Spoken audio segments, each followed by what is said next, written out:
ഒരു സാധാരണ മലയാളി കുടുംബത്തിൽ നിന്നും വരുന്ന എനിക്ക് IELTS ലിസണിംഗ് എപ്പോഴും ബുദ്ധിമുട്ടായിരുന്നു. എന്നാൽ തുടർച്ചയായ പ്രാക്ടീസിലൂടെ എനിക്ക് 9 സ്കോർ ചെയ്യാൻ പറ്റി. IELTS ഓവറോൾ 8.5 സ്കോർ കിട്ടിയെങ്കിലും ചില സാമ്പത്തിക പരാധീനതകൾ മൂലം എനിക്ക് പുറത്തോട്ട് പോകാൻ സാധിച്ചില്ല. അതിനാൽ തന്നെ IELTS ലിസണിംഗ് ബുദ്ധിമുട്ടുന്നവർക്ക് വേണ്ടി ഞാൻ ചെയ്ത മോക്ക് ടെസ്റ്റുകൾ യൂട്യൂബിൽ ഷെയർ ചെയ്യാൻ ഞാൻ ആഗ്രഹിക്കുകയാണ്. ഈ മോക്ക് ടെസ്റ്റുകൾ ചെയ്യുന്നതിലൂടെ നിങ്ങളുടെ IELTS ലിസണിംഗ് സ്കോർ തീർച്ചയായിട്ടും കൂടുന്നതാണ്. അതുകൂടാതെ തന്നെ ഇംഗ്ലീഷ് ലാംഗ്വേജ് കേട്ട് മനസ്സിലാക്കാനുള്ള നിങ്ങളുടെ കഴിവും വർദ്ധിക്കുന്നതാണ്. കൂടുതൽ മോക്ക് ടെസ്റ്റുകൾക്കായി ഈ ചാനൽ സബ്സ്ക്രൈബ് ചെയ്യൂ.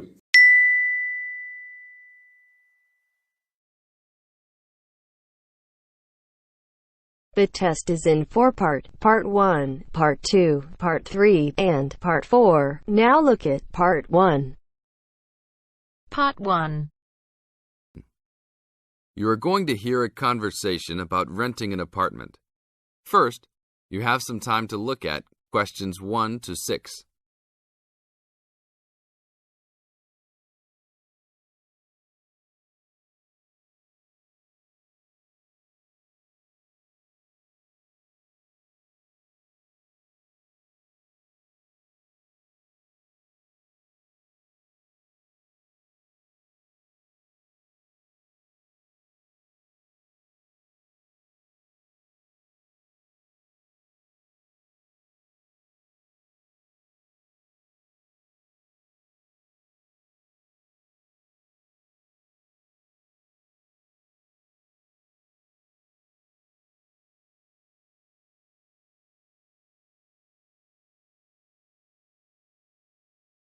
Now listen to the tape and answer questions 1 to 6.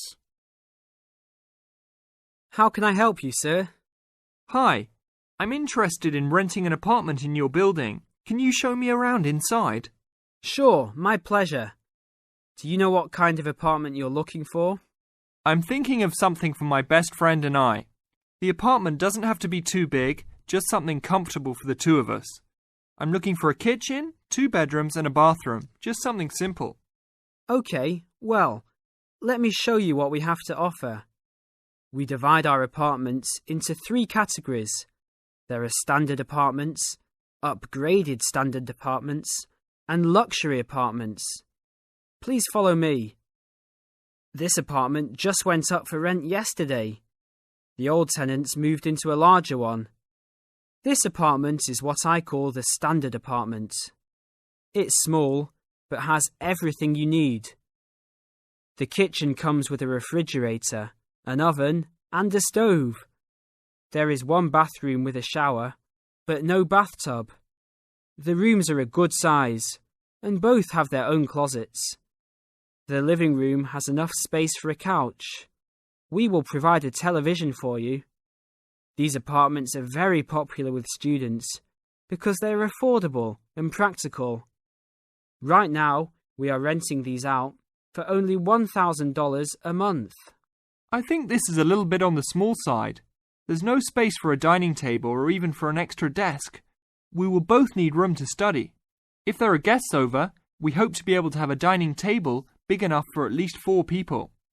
Do you have anything slightly larger? Maybe just an apartment with a bigger living room? Well, let's take a look.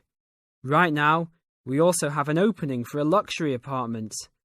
This apartment is larger. It has 3 bedrooms, and all 3 are larger than the last one. And there are 2 bathrooms, and all have bathtubs. The kitchen is also larger, and come with an additional dishwasher and freezer. The living space has plenty of space for a dining room. How much is the rent on these apartments? These are more expensive, usually in the $2,500 range. Don't forget that there is an additional bedroom, so you could find another roommate to lower the cost. I think that's a little bit on the expensive side. We don't really have the time to find another roommate, so it's probably better to stick with the 2-bedroom places. Is there anything between these 2? Come with me. I can show you this apartment right now. But there are people living in it. There are no more of these kinds of apartments available at this moment. But if you decide that you like it, I can put you on the waiting list. And as soon as we have openings, you will be contacted. Sure, let's take a look. This is the upgraded standard apartment. As you can see, it's larger than the other two-bedroom apartment. There are 2 bedrooms and 2 bathrooms, one in each room. The living room comes with a television, but no furniture. The kitchen is around the same size as the other smaller apartment. The basic difference is the additional bathroom and larger living room. These rent for around $1,400. Now look at questions 7 to 10.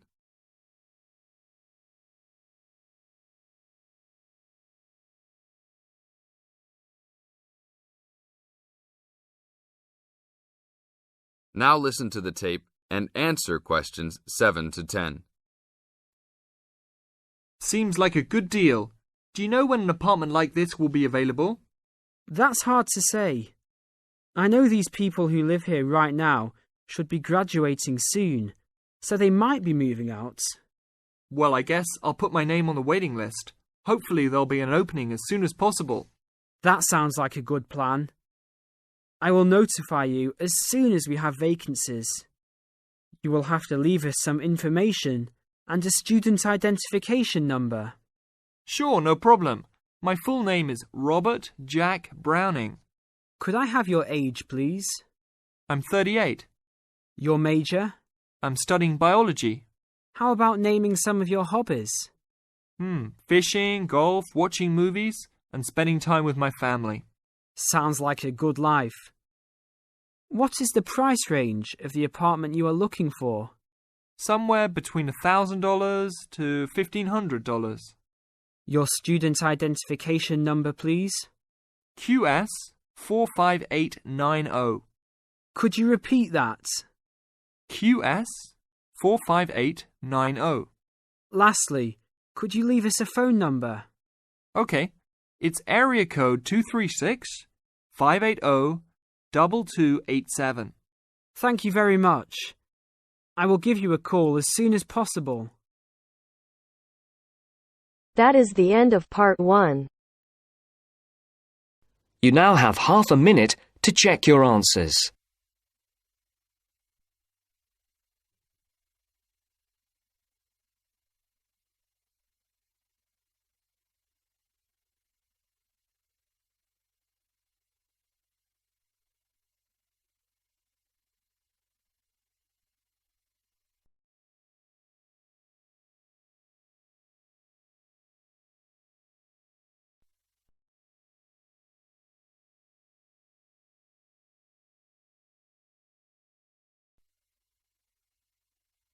Now turns to part 2.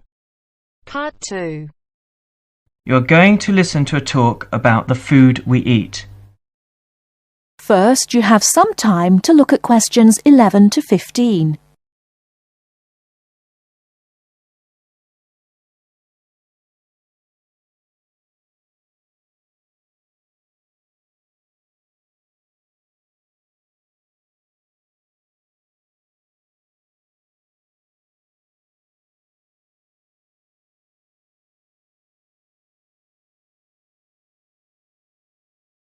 Now, listen carefully and answer questions 11 to 15.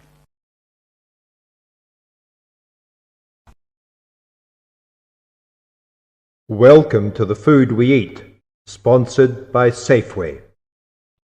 Increasingly, we know more about the effects of our eating habits and lifestyles on our health.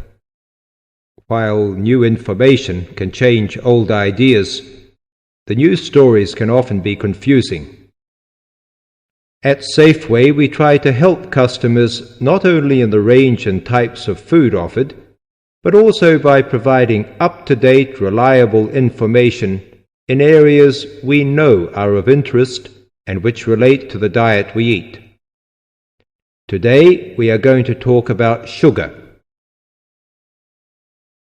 Recently, doctors have been advising us to eat less sugar. The health recommendation to use less sugar is for 2 reasons. Firstly, for the sake of our teeth, since the amount and frequency of sugar consumption links to decay. Secondly, as sugar is a good source of calories, It can easily be a problem if we tend to be overweight. The dental risk is because bacteria which occur naturally in our mouth feed on carbohydrates, sugar and starch, to form plaque and acid. Plaque is a sticky coating that prevents the bacteria being removed by saliva. The acid attacks the tooth itself. This takes time, however, so the trick is to avoid sticky foods like sweets, which stay around in crevices feeding the bacteria. Before you hear the rest of the talk, you have some time to look at questions 16 to 20.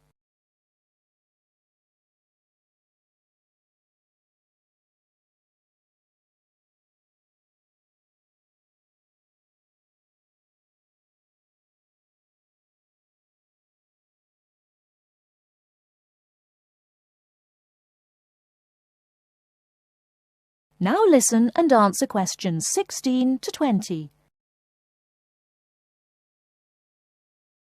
Regular brushing, preferably with a fluoride toothpaste, helps remove particles and resist acid. The worst thing you can do is nibble sweet things between meals. It puts your teeth under constant attack. A sweet tooth develops gradually, and you might be surprised at how you can steadily unlearn the taste, taking in fewer calories and saving your teeth. Here's some ways. A. Gradually cut down the sugar in tea and coffee till you can stop altogether or switch to sweeteners. B. Choose snacks with a lower sugar content.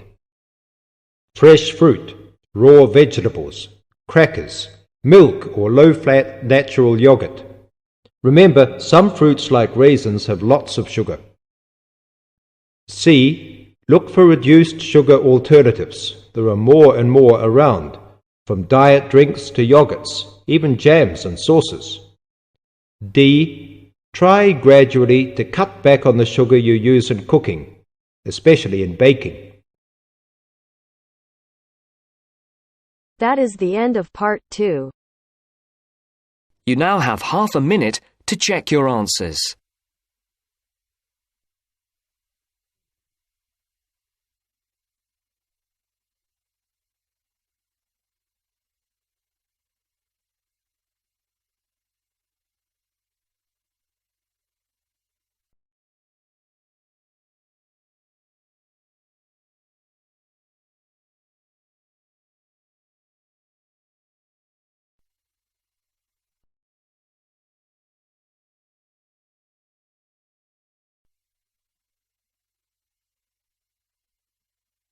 Now turns to part 3. Part 3. You will hear part of a radio program about do-it-yourself house painting. First, you have some time to look at questions 21 to 24.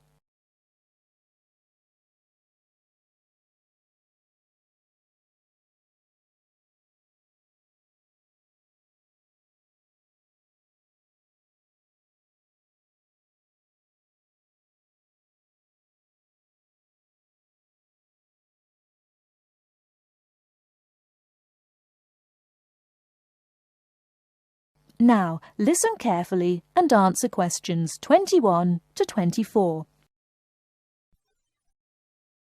Good morning, everyone, and welcome to our weekly series on home improvements. Today's program is about do-it-yourself house painting. There's never been a better time for people who like to do their own interior house painting.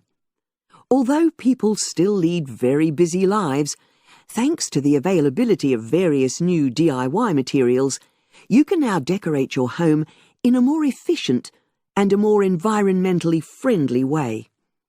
In 2009 alone, approximately 53 million litres of the paint that was sold in the UK were left untouched. That's enough to fill 21 Olympic-sized swimming pools. It's easy to overestimate how much paint you'll need to decorate your room if you use guesswork. And if you know exactly how much paint is needed, You avoid unnecessary waste.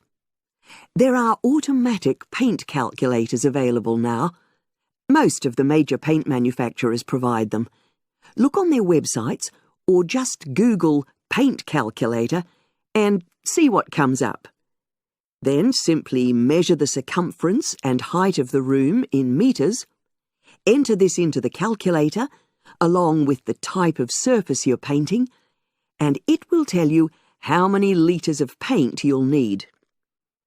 But if you do end up with leftover paint, you can donate it to an organisation like Community Repaint. They will take the paint from you and redistribute it to local charities and voluntary organisations, so it goes to a good home.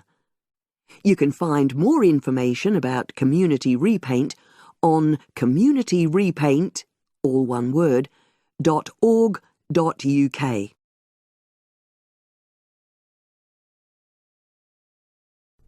Before you hear the rest of the talk, you have some time to look at questions 25 to 30.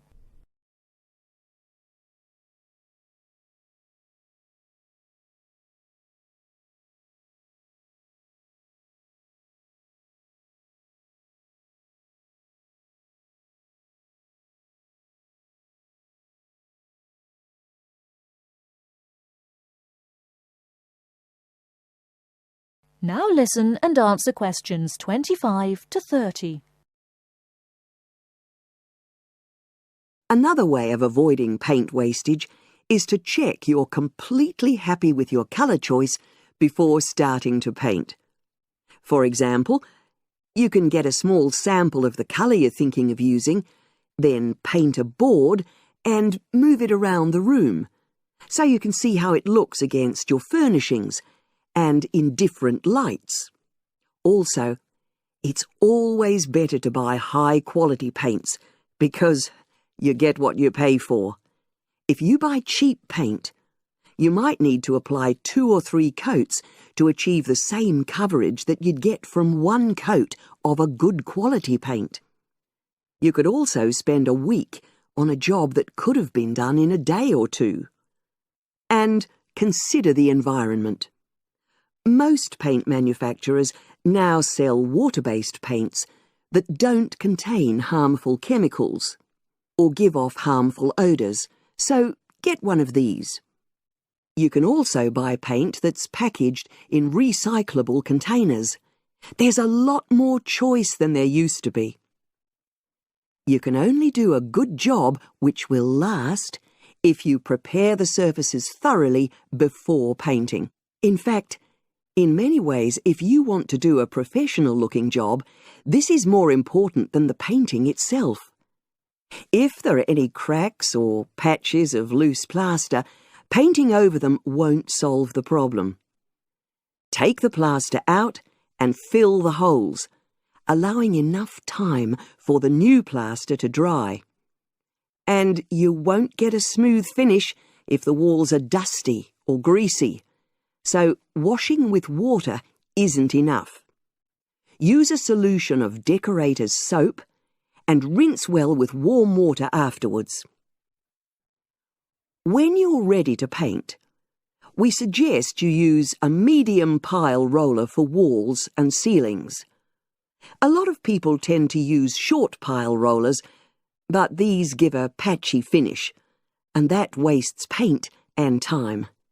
Similarly, long pile rollers can create a thick textured effect, which looks messy. The same goes for brushes. The stronger the bristles, the easier they are to wash and reuse. And as you've chosen a water-based paint, clean your brushes with cold water, because it's more energy efficient that way. As you're decorating, keep transferring small amounts of paint into a tray and keep topping it up when you need to. This reduces the chance of it being contaminated by dust and pieces of dirt. And finally, water-based paint doesn't have a lingering smell, so that's not an issue anymore. But it's airflow rather than heat that helps the paint dry quicker. So To help finish the job in the quickest time, leave your doors and windows open. The faster the paint is dry and the job finished, the quicker you can start enjoying your room. In tomorrow's program, I'll be giving some advice on... That is the end of Section 2. That is the end of Part 3. You now have half a minute to check your answers.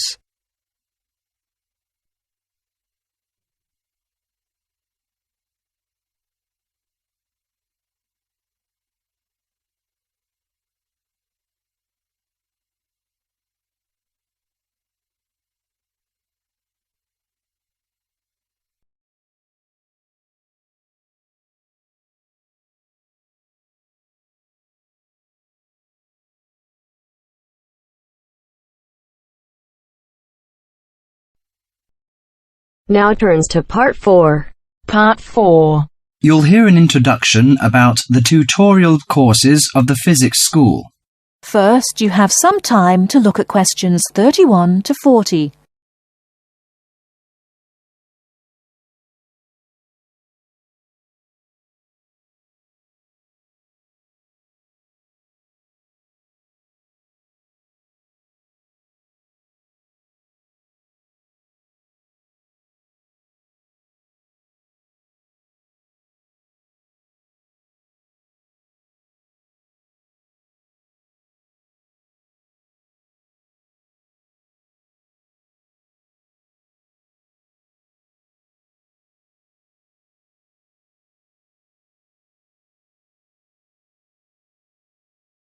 Now listen carefully and answer questions 31 to 40.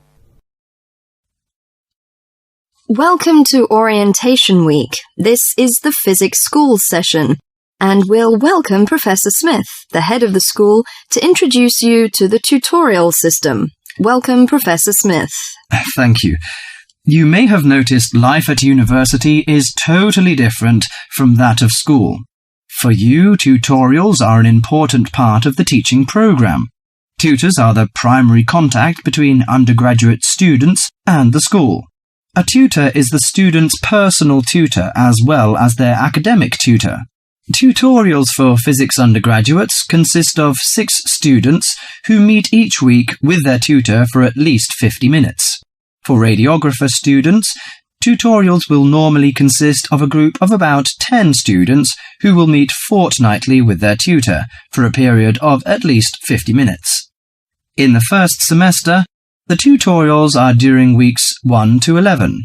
For semester 2, they are during weeks 14 to 24. Everybody involved is expected to be present and on time, and the tutor will also be available in week 12 and 25 to discuss problems that arise during revision, but attendance by students is optional. Now I'm going to introduce to you the stages and activities of the tutorials. The induction period is from week 1 to 3. I know that a significant minority of you experience culture shock during your first few months at university, and the important function of this stage is to identify students who are having difficulty integrating into the academic program.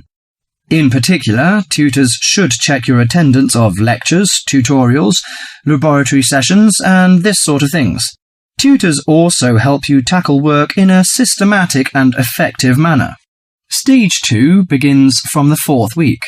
Some tutorials of this period are to be devoted to discussion or going over the students' lecture notes, but approximately 50% of tutorial time is to be devoted to coursework. You should finish the weekly homework assignments of 2 hours duration with at least 50% involving written work. At least 8 homework assignments during the year should involve answering problems set on coursework. The written work collected by the tutor should be marked within a week of handing in, and generally the assignments should be graded. The 3rd stage starts from week 8 till the 10th. During this period, math and 4 core physics programs are included. The majority of tutorial time should be devoted to work which support the lecture programs and laboratory work. At least 60% of homework assignments should involve written work. The assignment may involve writing an account of or notes on a specified range of topics.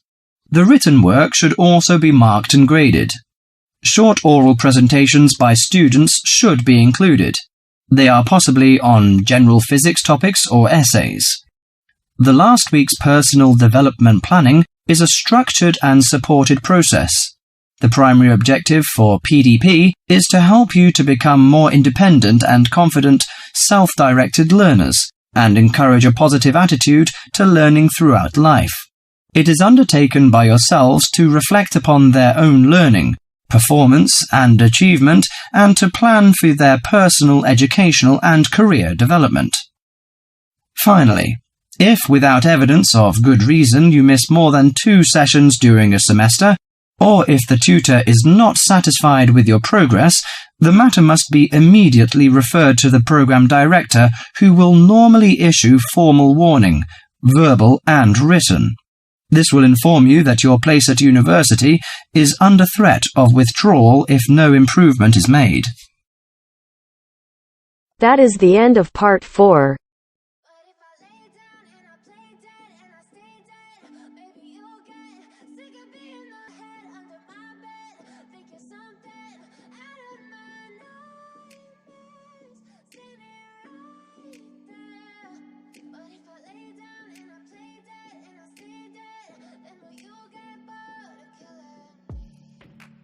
Silhouettes of you are like a taunt. Never really know just what you want. With you I don't ever feel calm. I can feel the sweat inside my palm. Play with me like cats and a string. You don't understand the pain it brings. You don't ever wanna give me wings. You don't ever wanna set me free. You know I'm addicted to you, and it's twisted you've been gifted with the evil voodoo. Got me coming back for more, even when I've been screwed. Dolls full of pins, pierce my heart straight through. I got issues in my head, I like you in my bed, but you keep me on red. Oh, everything is like a test, I better not text or I'll come off desk. ഈ mock test നിങ്ങൾക്ക് ബുദ്ധിമുട്ടായി തോന്നിയെങ്കിൽ വീണ്ടും ചെയ്ത് എളുപ്പമാവുന്നവരെ പരിശ്രമിക്കുക. നിങ്ങൾക്ക് mock test ചെയ്ത് കിട്ടുന്ന score താഴെ കമൻറ്റ് ബോക്സിൽ കമൻറ്റ് ചെയ്യുക. ഈ വീഡിയോ ബാക്കി എല്ലാവർക്കും ഷെയർ ചെയ്ത് കൊടുത്ത് അവരെയും സഹായിക്കാൻ മറക്കില്ലല്ലോ എന്ന് പ്രതീക്ഷിക്കുന്നു. Because if you are not doing continuous practice, you will never be able to master anything.